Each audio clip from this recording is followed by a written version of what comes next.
You see here the topics the way I see them.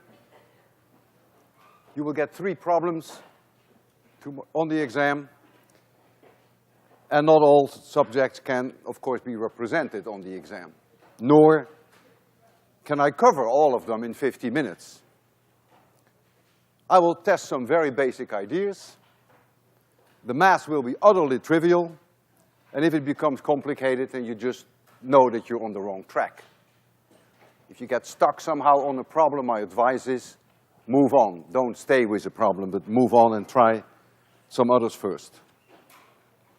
There is a reason why Gauss' law there is in red, because Gauss' law is, of course, extremely important in this early part of the course. The closed surface integral of E dot dA is the sum of the enclosed charged divided by epsilon 0. And that is so important that you can be sure that there will be one problem dealing with Gauss' law. Now, when you have Gauss' law problems, there's always one of 3. You must have symmetry. You must have a special distribution of charges, because otherwise Gauss' law doesn't get you anywhere. So we have spherical symmetry, we have cylindrical symmetry, and we have plane symmetry, and that's all there is. So you're going to get one of those 3. I will do one now. You may choose. I'm going to have a vote. One is a possibility I do one on spherical symmetry, another one I do on cylindrical symmetry, or I do one on slab symmetry. Who wants the spherical symmetry? Hands. Who wants the cylindrical symmetry? Way more hands. Who wants plane? I think the cylinders have it. But if you're clever, you can stay for the next lecture and then you can try to get the other one. We need a little bit of fun today. And therefore, I want to introduce you first to something very special, which is close to my heart. It is a secret top. You're going to see it there. And that secret top, I'm going to spin. And if you're a believer in 801, which you should be by now, then we should be able to predict that that top cannot spin for very long. There is friction with the air and friction with the surface. And so chances are it will soon fall over. We'll take a look at it later again. So let's now start our first problem, and that is a cylindrical symmetry. Well, we have a cylinder, and here is the cylinder. It's very long, has radius r, and I have uniform charge distribution throughout the whole cylinder, and the density is rho coulombs per cubic meter. Uniformly distributed through the cylinder. I want to know what the electric field inside the cylinder is and outside the cylinder. Let's first do outside the cylinder. The Gauss surface clearly is going to be itself a cylinder. There it goes. You can give it any random length L. Cannot have any effect on the answer. And so the end is flat, perpendicular to the axis of symmetry. And this front part is flat, and this is curved.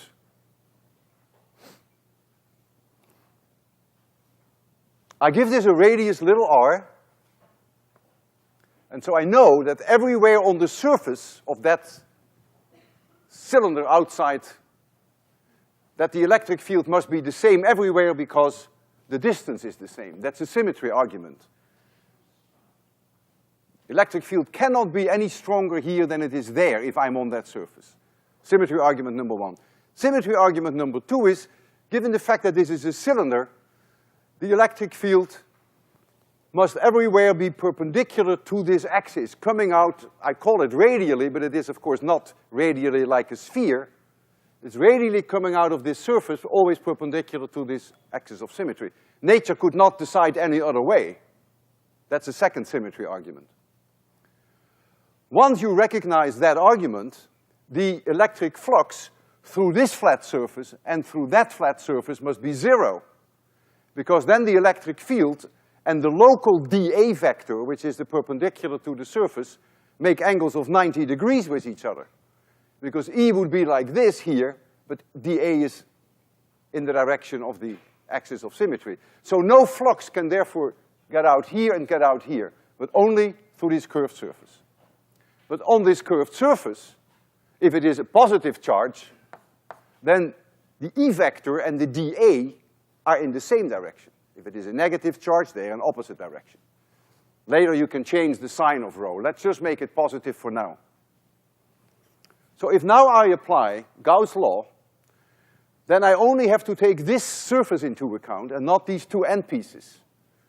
And so I need to know now what this surface is, because E and the A are always in the same direction everywhere. Thus the cosine of the angle between them is +1. And so what is the surface area? That is going to be L times 2 pi little r. And then the electric vector is everywhere the same there. That was our symmetry argument. And that is now the charge inside this cylinder divided by epsilon 0. But of course, the charge inside the cylinder, that's only the portion that is in this inner cylinder. And so that has also then length L. The cross-section here is pi r squared. So this is the volume of the charge that I have inside my Gaussian surface. I must multiply by rho, that gives it a charge, and I divide by epsilon 0. And of course the L cancels as it always does, and the pi cancels here too. And so I find that the electric field equals r squared times rho divided by 2 epsilon 0 r. And if you want to see it vectorially, you can put an r roof there. R roof then would be a vector which is perpendicular to the axis. I mentioned earlier, I called that radially outwards. So this is the electric field outside the cylinder. R squared, rho, 2 epsilon 0 r. So it falls off as 1 over r. So now I want to know what it is inside the cylinder. So now I go to r less than equal to r. So it's clear that what I do now, I'm going to have a Gaussian surface, which again is a cylinder. It has length L. And it has again 2 flat pieces at the end. So no flux will go through those 2 pieces. So my first term of Gauss' law is going to be the same. I have L times 2 pi little r, because the radius of this inner circle is also r. L 2 pi r times the electric field. The arguments are identical. But now, there is less charge inside my Gaussian surface. The volume is L now times pi little r squared. And then I get rho to convert it to charge divided by epsilon 0. I lose my L, as I always do. My pi goes. And so now I get E equals, there's an r here and there's an r square here. And so I only end up with 1 r divided by 2 epsilon 0. And if you like that vector notation, you can always do this. And of course, if rho were negative, then automatically you see, if you put a negative charge density in here, then the E field flips over. So that's automatically taken into account both here and there. So let's take a look at it. I'm quite happy with that. If you substitute little r equals capital R, you are right at the surface of your cylinder, then you get the same answer in both cases. Substitute r capital R in here, then the magnitude of E, don't worry about the direction now, is rho capital R divided by 2 epsilon 0. And if you put in here for this little r, capital R, you find exactly the same answer. So we can now make a plot of the electric field as a function of distance r, here being capital R, and here being the electric field strength. It's a linear line, 0 here, goes up to a certain maximum, and then it falls off as 1 over r. And this value here is this value. That's when little r is capital R. It is obvious and pleasing that the electric field on the axis itself, where little r is 0, that electric field is 0. That is something that you could have predicted almost without any knowledge, because you have symmetry all around it. There is charge on the left, there is charge on the right, there is charge on north and south, and the electric fields right at the center, of course, all pair each other out, and so you get no electric field right at the center.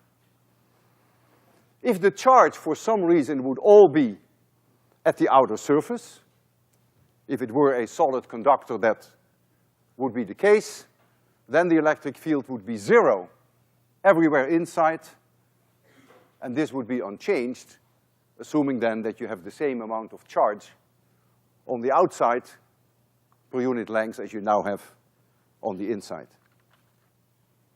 So that is cylindrical symmetry. I am dying to take a look at my top. I am really, and much to my shock, do I see that this top is still rotating. So maybe I'll have to come to the conclusion that there is something wrong with 801. There must be a layer deeper than 801. There is friction, and yet this top doesn't come to a halt. And so that layer deeper, maybe that layer deeper is 802. Give that some thought. It may add to your sleepless nights. We'll visit it later, because maybe it will come to a stop. Very well. Let's now do something very different. I have two conducting flat plates, call it a plain plate capacitor, and it has a certain thickness. The material is a conducting material, has a certain thickness. It's very large in size. Way bigger is the plane linearly than this separation. And let this separation be little d. And I charge the upper plate with a positive charge. So I get here surface charge density plus sigma, and here minus sigma. Area is A of both plates. I know that in the conductor itself, there is no current, and therefore in the conductor itself, the electric field must be 0. I have an electric field between the two plates, which can be derived using Gauss' law, but we have already used up our time on Gauss' law, which is sigma divided by epsilon 0. And the electric field outside these two plates is very close to 0 here, and also very close to 0 here. We find that from the superposition principle, because this plate, which is negatively charged, will add to the electric field pointing down, and as you perhaps remember, that is independent of distance. Well, provided that you are not so far away from the plates that the dimension of the plates is going to interfere. If the plate is 10 by 10 meters, then it's fine as long as you are, say, within a few meters. But if you go 100 meters away, then it's not true anymore.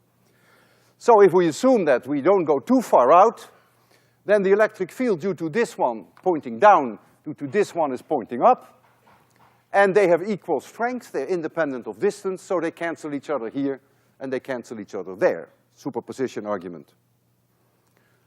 Let this point be P inside the conductor, and this point be S, And the first thing I would ask you, for instance, is what is Vp minus Vs? It's the potential difference over this capacitor, if you want to call it a capacitor.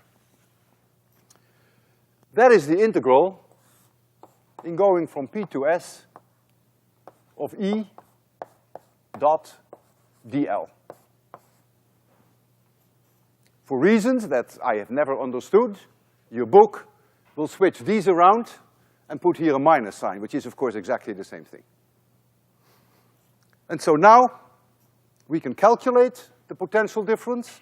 If I am here and I'm going to walk down, suppose I walk down on a straight line, so dl is in the same direction as E, then it's immediately obvious that this is simply E times that distance d, because E and dl are in the same direction.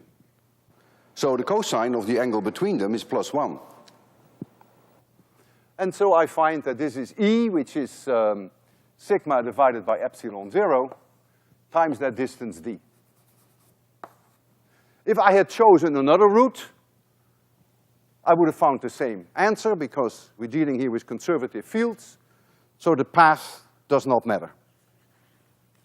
So as long as you go from this plate to this plate, that integral is always E times d. What is the potential difference between point P and point T here? Vp minus Vt. It's clear that that is 0, because there's no electric field here, and there is no electric field anywhere there, so the integral obviously is 0. What is the capacitance of this plate? The capacitance is the charge on one plate divided by the potential difference, which I just use the word V now. It means it is this value, Vp minus Vs. So what is the charge on one of the plates? It doesn't matter which one you take. That is sigma times A.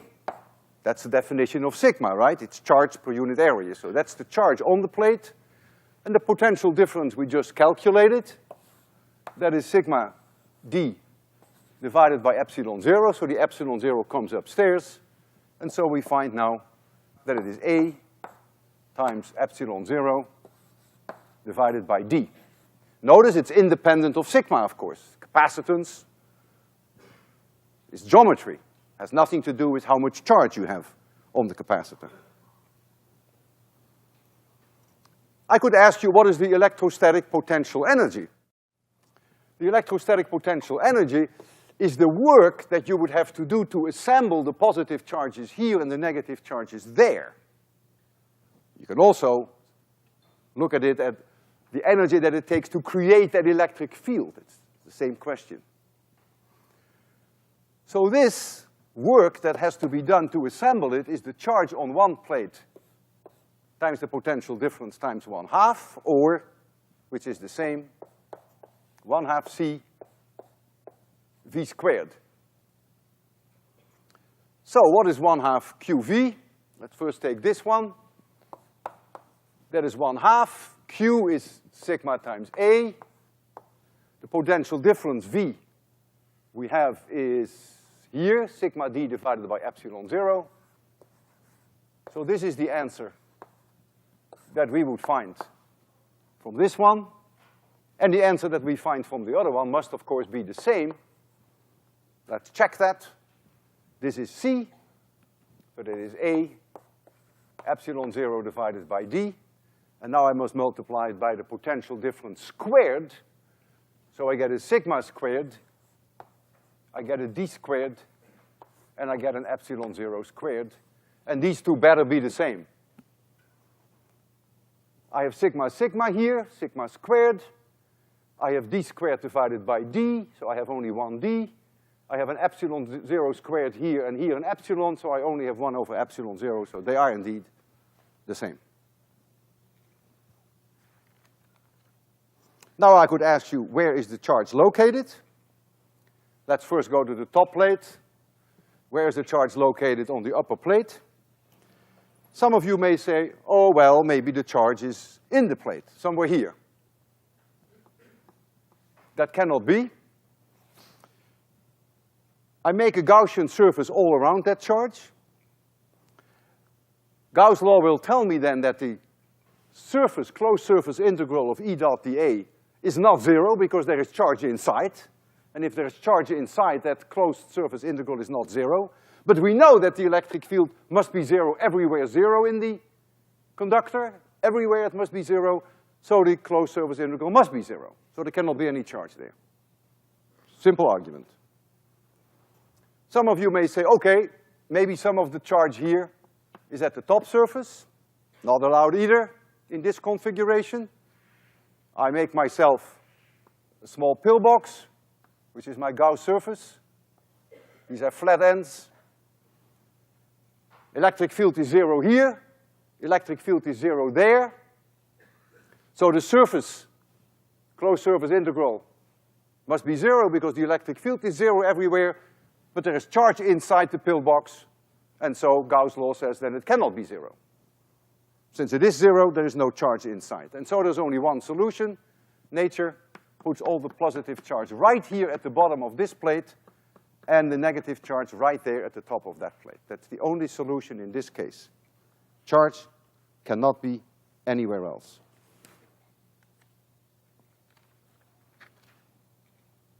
I can't believe it. That thing is still running. I want you to take a look at that. You see that top is still happily running.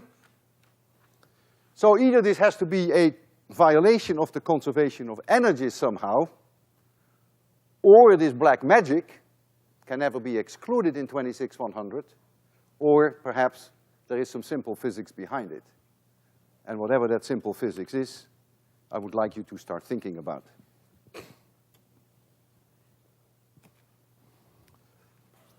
All right.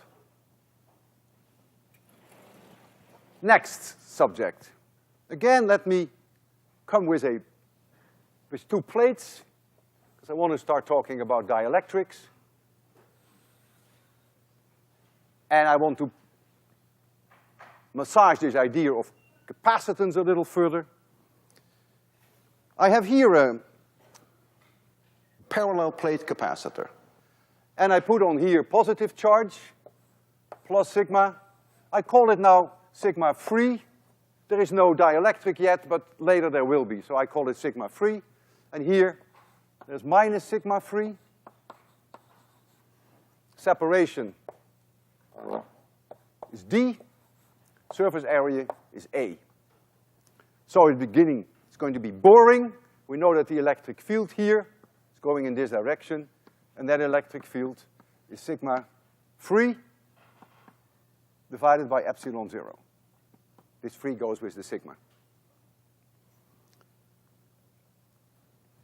I charge it up using a power supply, and now, and this is crucial, I disconnect the power supply. I take the leads off.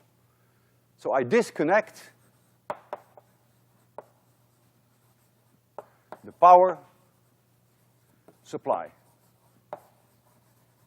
So that means, and this is crucial, that whatever comes, that this charge is trapped, can never change. No matter what we're going to do. Power supply has been disconnected, that sigma free is trapped.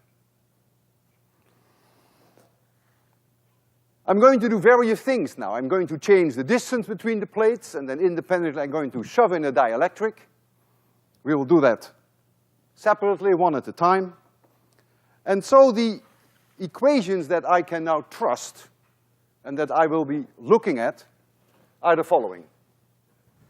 The free charge that I have, Q free,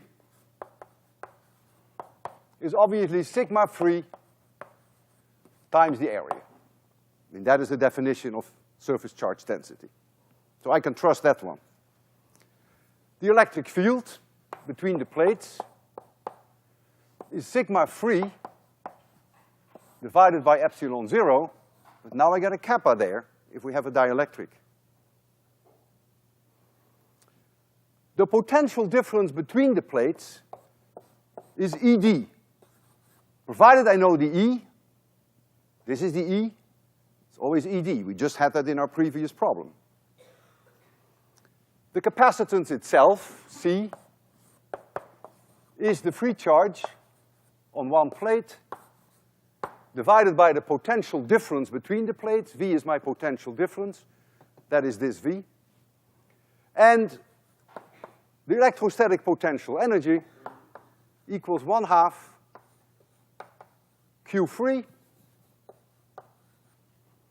times V, but it is also 1/2 C V squared. And so keep these in mind in what follows. Take a look at them. The first one is correct, second one is correct, third one is correct, that one is correct, that one I can also live with. Or you could write down for the capacitance, if you wanted that, you can write down A times epsilon 0 divided by D times kappa. The first thing I'm going to do, with the power supply disconnected, I'm going to increase the distance D between the plates. And I'm going to increase them by a distance, I'm going to double the distance. So D goes up by a factor of 2. But kappa remains 1, just air. No dielectric yet. What happened with the electric field? E. E cannot change. Because sigma free cannot change. Kappa is 1, there's no kappa. And if this cannot change, this cannot change. So, as I move the plates apart, there is no change in the electric field. Non-intuitive as that may be for you. The electric field remains a constant. So what happens now with the potential difference between the plates? That now must increase by a factor of 2, because if I increase D by a factor of 2, and if E is doing nothing, then V must go up by a factor of 2. So V must go up by a factor of 2. And I did a demonstration here during one of my lectures, whereby I changed D from 1 millimeter to 10 millimeters. And I changed the potential difference from 1,000 volts to 10,000 volts. You've seen it in front of your own eyes if you were here. So indeed, when you separate the plates with the power supply disconnected, the potential difference goes up. What happens with the capacitance? Well, the capacitance is Q free divided by V. There's an R missing here. This one doesn't change. This one goes up by a factor of 2, so C must go down by a factor of 2. What happens with the electrostatic potential energy? Well, it is 1/2 Q free times V. Q free cannot change. V went up by a factor of 2, so U must go up by a factor of 2. Remember that when I separated these plates and increased the potential difference, I told you I was doing work. U is increasing. If I move the plates apart, I have to do that work. All right. So this is the first part whereby we changed D. Now, I go back to D, leave it as it was, and now I want to change kappa. I'm going to move in a dielectric. I'd like to stay working on the center board.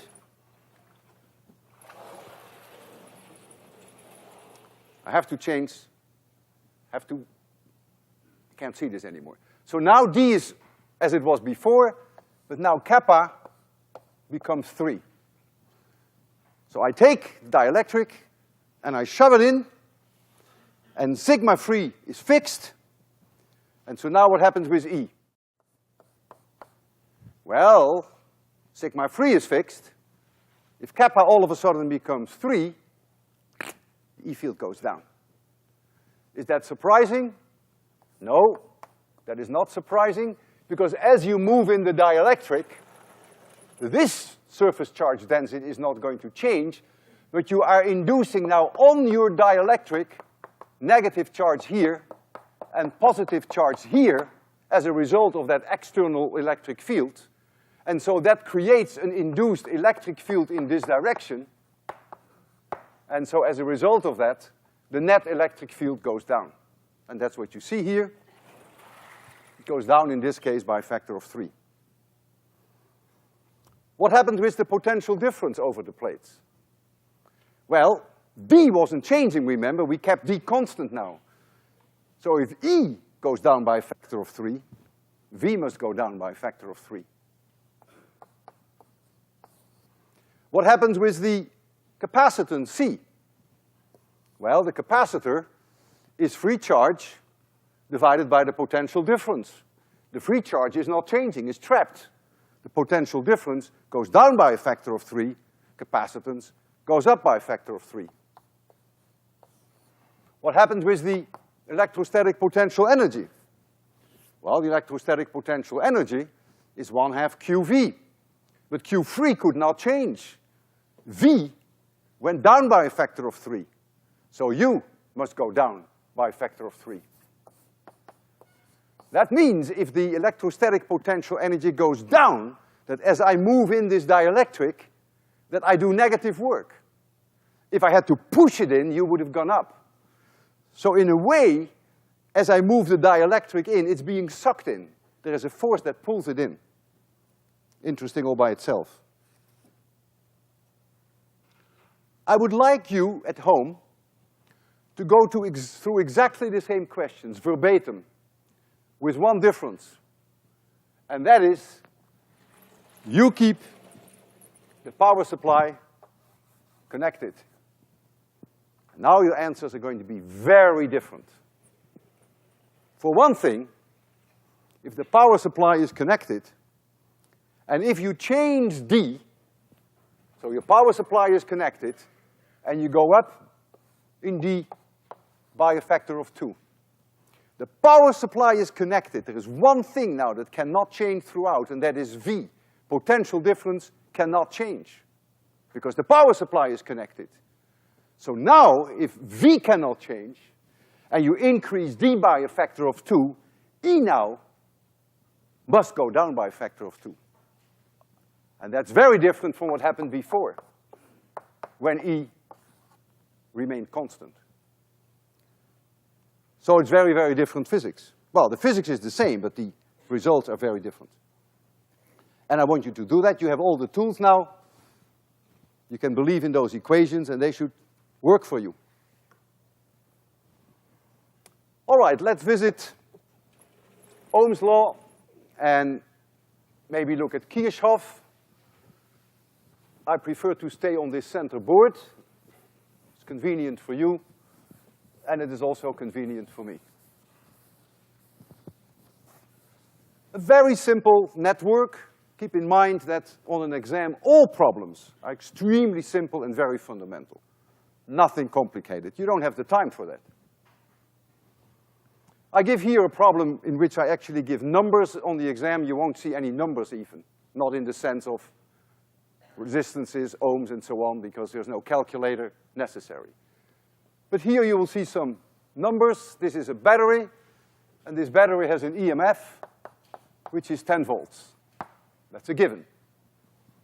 Plus, minus. And here, the current is going to split into 3.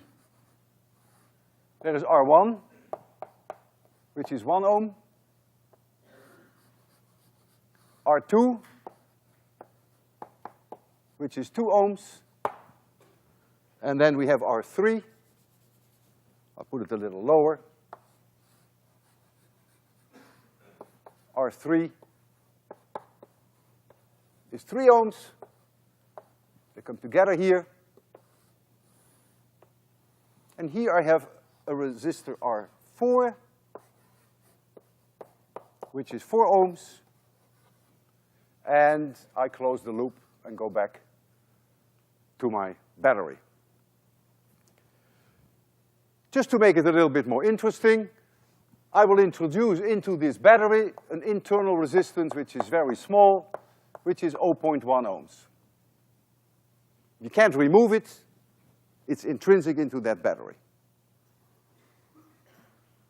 And so the first question that I would ask you in this case is what is the total current that is going to flow.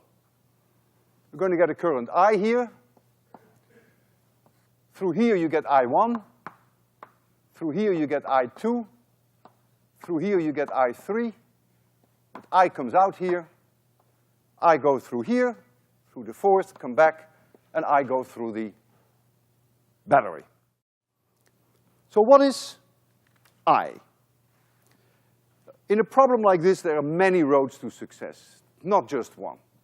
And it's a matter of taste, which one you prefer. If I call this point A, and I call this point D, then what I would do, I would ask myself the question, if this is point A, and this is point D,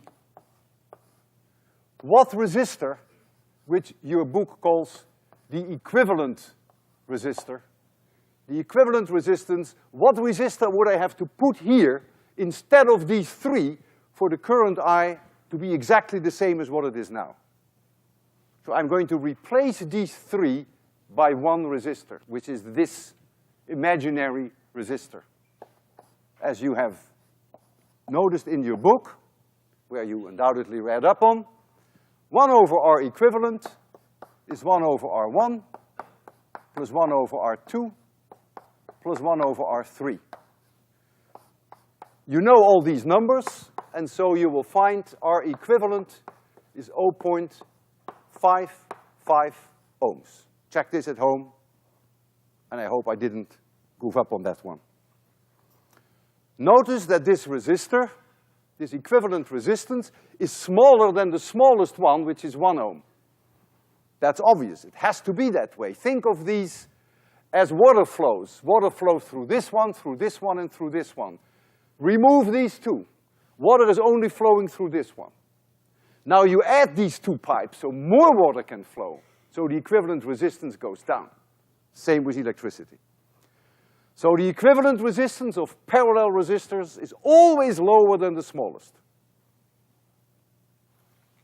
Now it's trivial to calculate the current I use Ohm's law.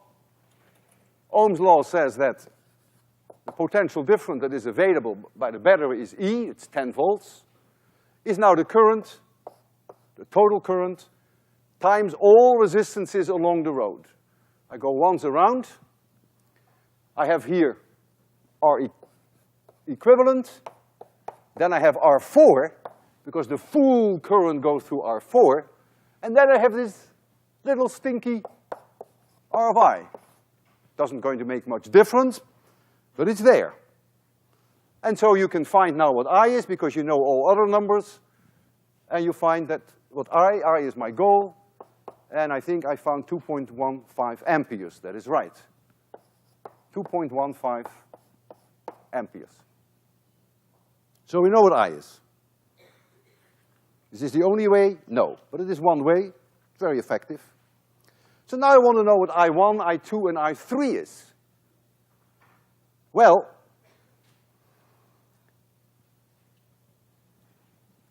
if I know the potential difference between A and D, VA minus VD, that must be, according to Ohm's law, I1, R1, if I go this route. But since we're dealing with conservative forces, I can also go through this path. The path doesn't matter, I must get the same potential difference. So it's also I2 times R2, and so it must also be I3 times R3. So if I only could find I2, then of course I would know the potential difference. Out pops immediately I1 and out pops immediately I3. And now I'm going to apply Kirchhoff's first rule in order to find I2. I could have found I1, but I just decided on I2. And Kirchhoff's first rule says that the closed loop integral of E dot dl, this now is a closed loop, is 0. In the future, you will see situations that it's not 0. Here, it's 0. I don't know why Kirchhoff got the credit for this. This was long known before him, but nevertheless it's called Kirchhoff's first rule. So I go a closed path, and this is the closed path that I have decided to take. And that closed loop integral E dot dl must be zero. Any other path would also be zero. I chose the one through R2, because my goal is to find I2. Once I have I2, I1 and I3 follow immediately from this. I have decided, very arbitrarily, that if I go down in potential, then I will give that a negative sign, and if I go up in potential, I will give that a plus sign. You can reverse that. That makes no difference, because the sum of them is going to be zero anyhow. So I will stick to my convention for now, that if I go down in potential, I will give it a minus sign. If I go up in potential, plus sign. I go first from A to D, through R2. The current is I2. The resistance is R2. And I go down in potential. So I get my first term is minus I2 times R2. I'm now at D. I started at A, I'm now at D. I went through 2. I come out here and I go through 4, R4. I go down in potential. The current through R4 is I. So I get minus I R4. I go up, and I see this battery in front of me, and I have to climb up in potential. How much do I have to climb up? That EMF of the battery. But that dinky toy little resistance R of I makes me go down a little bit, and so I get another minus I times R of I, and that now is 0. And that's one equation with only one unknown, which is I2, because we already have I. That's the 2.15 amperes. And so you'll find now that I2 becomes 0.6 amperes. And so you know now that VA minus VD, the potential difference, which was I2 R2, is now going to be 1.2 volts. Because I2 is 0.6 amperes, but R2, there's a 2 here, is 2 ohms. So it's 1.2 volts. And so the 1.2 volts is also I1 R1, and it's also I3 R3, so you get I1 and you get I3. What is the power delivered by this battery? That is the EMF times the total current I. We know the EMF, 10 volts. The total current is 2.15 amperes, so this is 21.5 watts. How does that show up, that energy? Well, it comes out in the form of heat. Heat in R4, heat in R1, R2, and R3, and a teeny weeny little bit of heat inside that battery because of that 0.1 ohm internal resistance. How much power comes out in resistance R2? Well, that is, of course, the potential difference over R2, which was that VA minus VD, times the current through R2. That's power. Power is potential difference times current. This is the total power delivered by the battery. That is the total potential difference available times the total current. But of course, R2 only sees a potential difference which is 1.2 volts, and it has an I2 which is only 0.6 amperes, so this is only 0.72 watts. So that is the number of joules per second in terms of heat that is produced in R2.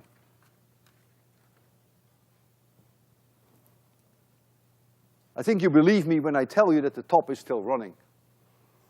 And the clue I will give you is that the answer lies in 802.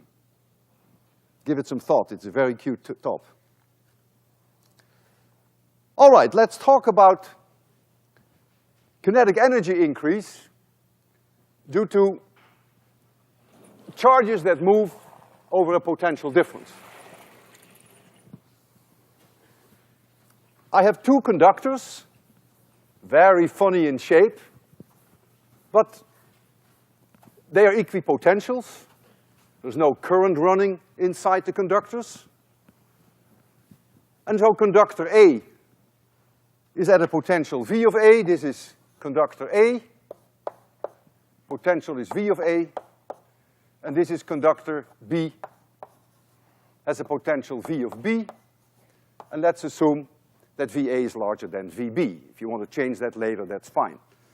We put the whole thing in vacuum, because I'm going to release a charge here, plus Q, and the charge will now go to B. Electric field configuration is a zoo. I don't even want to think about what it is. One way or another, if this is vacuum, then this charge will find its way to B. Let's say this is the routing that it takes. It ends up on B, and the question now is, what is the speed at which it reaches B if I release it here at 0 speed? So the electric field is going to do work on this charge, and the work in going from A to B, integral A to B, is the force dot dl. That is the electric force on that charge.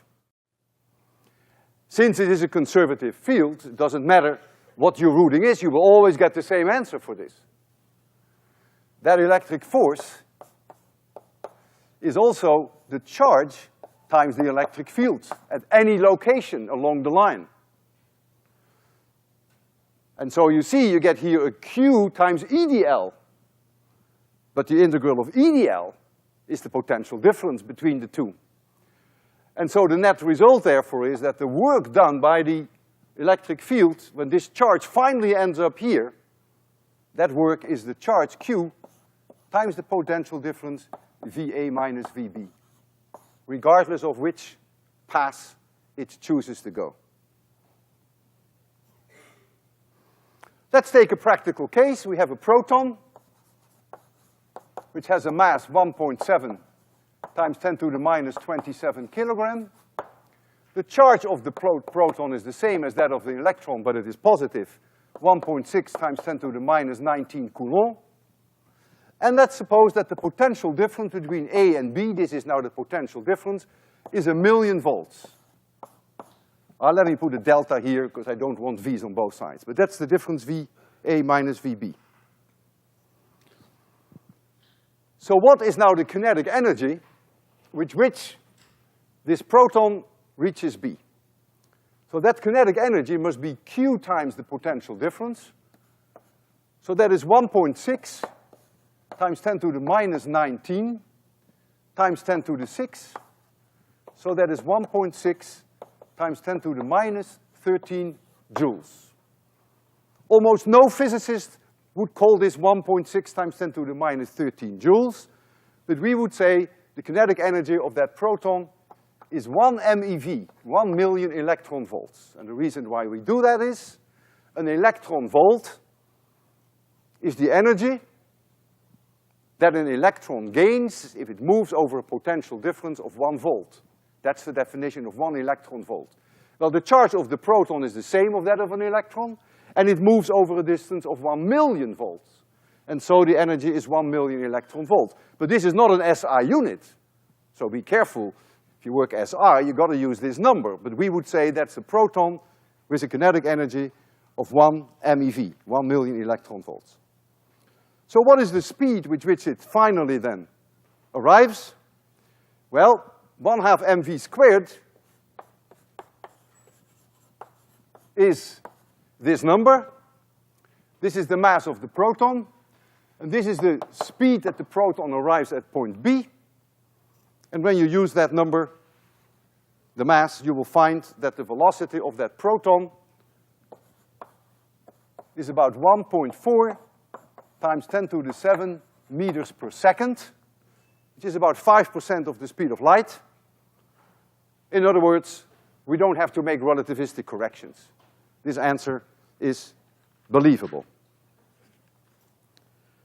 Several students have sent me email, and they have asked me for practice exams.